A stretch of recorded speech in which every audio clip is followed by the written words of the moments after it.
السلام علیکم۔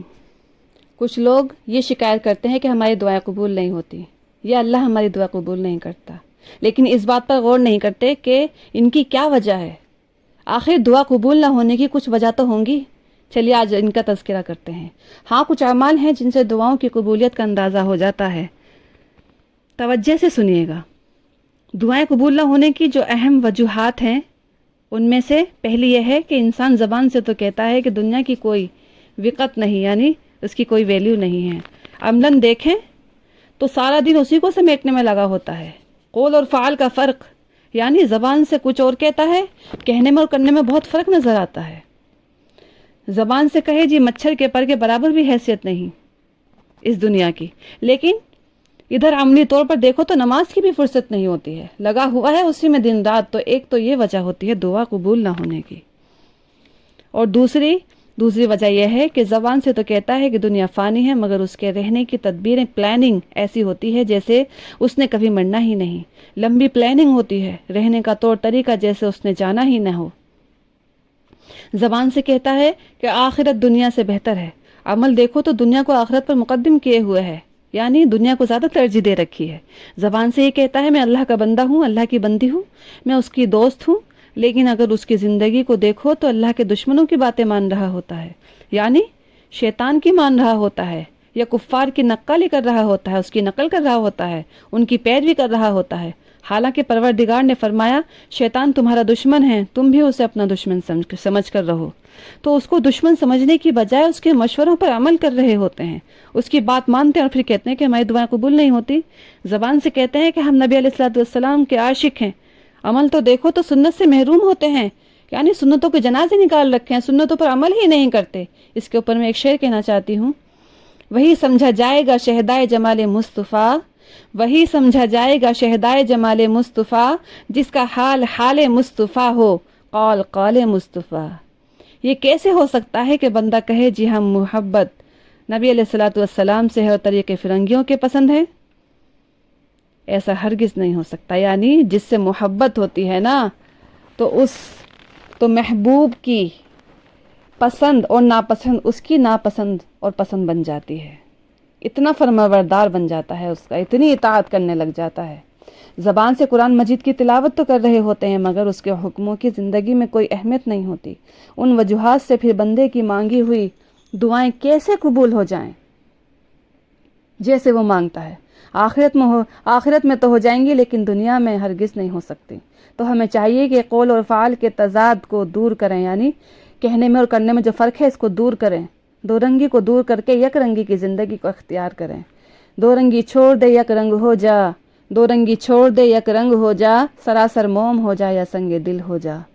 اعمال ہمارے کیسے ہونے چاہیے؟ اگر ہم چاہتے ہیں کہ ہماری دعائیں قبول ہوں تو ہمارے اعمال کیسے ہونے چاہیے؟ ذرا ان پر غور کریں، اللہ تعالیٰ کے رنگ میں ہم رنگ جائیں۔ اس لیے میری بہنوں، میرے بھائیوں، جب لوگ اعمال کی کثرت میں مشغول ہوں تو آپ کو چاہیے کہ اعمال کی کیفیت حاصل کرنے میں بھی مشغول ہو جائیں۔ پروردگار مقدار نہیں دیکھتا، یعنی کوانٹٹی نہیں دیکھتا، کوالٹی دیکھتا ہے۔ تم میں سے کون بہترین عمل کرتا ہے یہ دیکھتے ہیں۔ یہ نہیں کہا تو عبادت تھوڑی کریں، مگر جیسے حق بنتا ہے اس کیفیت کے ساتھ عبادت کریں۔ سمجھ گئے؟ جب لوگ ظاہر کو سنوارنے میں مشغول ہوں تو اے میری بہنوں تو اپنے باطن کو سنوارنے میں مشغول ہو جا۔ جب لوگ دنیا سنوارنے میں مشغول ہوں تو اے میرے بھائیوں تو اپنی آخرت کو سنوارنے میں مشغول ہو جا۔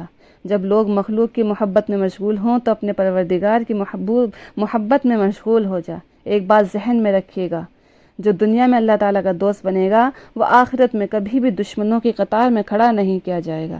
یہ کیسے ہو سکتا ہے کہ دنیا میں وہ اللہ کا دوست بنا اور اللہ تعالیٰ اس دوست کو آخرت میں دشمنوں کی قطار میں کھڑا کر دیں گے؟ یہ نہیں ہو سکتا، ہرگز نہیں ہو سکتا۔ ایک اللہ تعالیٰ کا دوست بن کر تو دیکھیں آپ، کتنا مزہ آتا ہے۔ ایک قیمتی نسخہ، اس کو اپنا لیں۔ حکیم الامت حضرت تھانوی رحمۃ اللہ علیہ نے ایک عجیب بات لکھی ہے۔ وہ فرماتے ہیں کہ جو بندہ دل کی گہرائیوں سے دعا مانگے گا، اے اللہ مجھے نیک بنا دے، میں حاضر ہوں، مجھے پیشانی کے بالوں سے پکڑ کر نیکی کے راستے پر چلا دے، یہ دعائیں مانگے گا، وہ فرماتے ہیں کہ قیامت کے دن اللہ تعالیٰ اس سے پوچھیں گے اے میرے بندے تو نیک کیوں نہ بنا؟ تو تو وہ بندہ آگے سے جواب دے گا، اے اللہ میں دعا تو مانگتا تھا، دل تو آپ کی 2 انگلیوں کے درمیان تھے، اللہ مجھے نیک بنا دے۔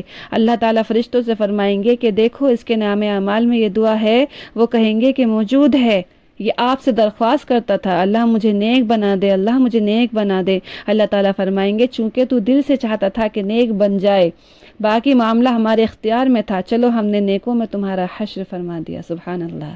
تو دل کی گہرائیوں سے نیت کر لیں کہ ہم نے نیک بننا ہے، آج ہی سے شروع کر دیں، آج ہی سے نیت کر لیں، سارا دار و مدار نیت کے اوپر ہوتا ہے۔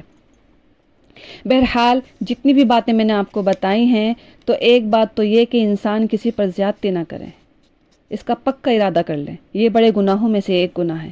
کسی کا دل دکھانا، کسی پر زیادتی کرنا، قولی طور پر یا فعلی طور پر، یعنی زبان سے یا ہاتھ سے، زبان سے کسی کو تکلیف دینا، ہاتھ سے کسی کو تکلیف دینا، یہ چیز اللہ تعالیٰ کو بہت ناپسند ہے۔ کبھی انسان دوسرے کا دل نہ دکھائے۔ کہنے والے تو یوں کہا کرتے ہیں، ایک شعر ہے، مشہور شعر ہے، مسجد ڈھا دے مندر ڈھا دے جو کچھ ڈھینڈا، پر کسے دا دل نہ ڈھاویں رب دلا وچ رہندا، کہ تو مسجد گرا دے یا مندر گرا دے، جو تیرا جی چاہتا ہے گرا دے، لیکن کسی کا دل نہ توڑنا، اس لیے کہ اللہ دلوں میں رہتا ہے۔ تعجب کی بات تو یہ ہے، نبی علیہ الصلوۃ والسلام نے ایک بار بیت اللہ شریف کو دیکھ کر فرمایا کہ بیت اللہ تیرا شرف اور تیری تعظیم کتنی بڑی ہے، لیکن ایک مومن کلمہ گو کا احترام بیت اللہ کی عزت سے بھی زیادہ قیمتی ہے۔ سمجھ گئے؟ آپ بیت اللہ کے غلاف کو تو پکڑ کے دعائیں مانگتے ہیں، اور دوسری طرف مومن کا گریبان پکڑ کر ادھر تو رو کر دعا مانگ رہے ہیں غلاف پکڑ کر، دوسری طرف گریبان پکڑ کر اس کو گالی گلوچ دے رہے ہیں۔ محبوب فرماتے ہیں اس مومن کی حرمت زیادہ ہے، تو بھائی کسی کا دل نہ دکھانا، کسی کا دل نہ دکھانا کبھی اللہ کے بندوں کے لیے وبال جان نہیں بننا چاہیے، سکھ پہنچانے کی کوشش کریں۔ بخاری شریف کی روایت ہے، نبی بنی اسرائیل کی بدکار زانیہ عورت پیاسے کتے کو پانی پلا کر بخشی جا سکتی ہے، تو کیا امت محمدیہ کا گنہگار پیاسے بندے کو پانی پلا کر نہیں بخشا جا سکتا؟ تو سب سے پہلی بات اس کو اصول بنا لیں، ہم نے کسی کا دل نہیں دکھانا۔ اور کئی دفعہ زبان سے انسان بات ایسی نکال دیتا ہے کہ اس کے الفاظ دوسرے بندے کے دل کو چیر کر رکھ دیتے ہیں۔ یاد رکھنا، تلوار کے زخم تو مند مل ہو جاتے ہیں، یعنی اوجھل پڑ جاتے ہیں، زبان کے زخم کبھی مند مل نہیں ہوتے۔ جن رشتے ناتوں کو تلوار بھی نہیں کاٹ سکتی، یہ زبان ان رشتوں کو بھی تھوڑی دیر میں ختم کر کے رکھ دیتی ہے۔ اللہ تعالیٰ کے بندوں کی قدر کریں، ان سے محبت کریں، اللہ کے لیے خیر خواہی ہو۔ نبی علیہ الصلوۃ والسلام نے فرمایا، دین سراسر خیر خواہی ہے۔ کیا مطلب؟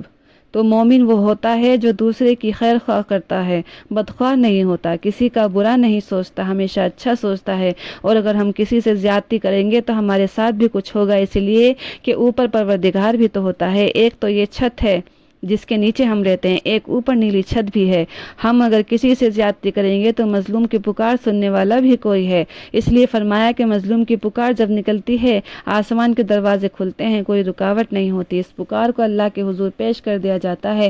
تو ایک بات کہ کسی کا دل نہ دکھائیں، یہ ارادہ اپنے دل میں کر لیں۔ ذرا سی بات پر بچے کو ڈانٹ ڈپٹ نہ کریں، بچے سہم جاتے ہیں، مار سے وہ بات نہیں سمجھتے جو آپ سمجھانا چاہتے ہیں، ڈانٹنے سے دبتے ہیں، سمجھانے سے سمجھتے ہیں۔ ایک چھوٹا سا اصول یاد رکھیں کہ بچہ 12 سال تک باپ کا غلام ہوتا ہے، اور 18 سال تک باپ کا مشیر، 12 سے 18 کی عمر میں مشورے دیتا ہے، یعنی مشیر بن جاتا ہے، مشورے دیتا ہے، ابو یوں کر لو، ابو یہ کر لو، ابو وہ کر لو، امی یوں کیوں نہیں کر لیتی۔ اس کے بعد باپ کا دشمن ہو جاتا ہے یا پھر دوست بن جاتا ہے۔ ہم ڈانٹ سے اس کو اپنا دشمن بنا رہے ہوتے ہیں، ہم ڈانٹ سے اس کو دین سے دور کر رہے ہوتے ہیں، وہ ڈانٹ ہمارے لیے الٹا اللہ تعالیٰ سے دوری کا سبب بن رہی ہوتی ہے۔ اس لیے دوسروں کا دل دکھانے سے پہلے ڈریں، بہت ڈریں، اس سے بہت بچیں، سازشیں نہ کریں، کسی کے خلاف سازشیں نہ کریں۔ دوسری بات، کسی کے خلاف تدبیر نہ کریں، مومن کے خلاف تدبیر نہ کرنا، اس لیے کہ اگر آپ مومن کے خلاف تدبیر کریں گے تو تدبیر کرنے والوں میں بڑا تدبیر کرنے والا پروردگار ہے، جو گڑھا کھودتا ہے وہ اسی میں گر جاتا ہے۔ یہ بہت اہم بات ہے۔ کوئی زیادتی کرتا ہے تو معاف کر دو، معاف کرنے والوں کے ساتھ اللہ کی مدد ہوتی ہے، اس کو ایکسپیرینس کر کے دیکھیں۔ اور تیسری چیز، کبھی بھی عہد نہ توڑیں، یعنی کسی سے وعدہ کیا ہوا نہ توڑیں، جو زبان سے کہہ دیا اس کو پورا کریں، جو قول دے دیا۔ جب آپ اپنے قول کا لحاظ کریں گے، اللہ تعالیٰ آپ کی زبان سے نکلی ہوئی بات کا لحاظ فرمائیں گے انشاءاللہ۔ ہمارا یہ تجربہ ہے، آپ بھی کر کے دیکھیں کہ جو بندہ جھوٹ چھوڑ دیتا ہے، اللہ تعالیٰ اس بندے کی دعاؤں کو رد کرنا چھوڑ دیتے ہیں۔ تجربہ کر لیجئے، ایکسپیرینس کر لیجئے، اس پر محنت کرنی پڑے گی۔ جھوٹ نہ بولنا، اس پر 3 سے 5 سال لگ سکتے ہیں کم از کم۔ ہر وقت جو کہے وہ سوچے، مذاق میں بھی جھوٹ نہ بولے۔ ہر وقت میں کیا کہہ رہا ہوں، کیا کہہ رہی ہوں، بار بار جھوٹ بولے گا، بار بار ذرا اپنے آپ کو سیدھا کرنا پڑے گا۔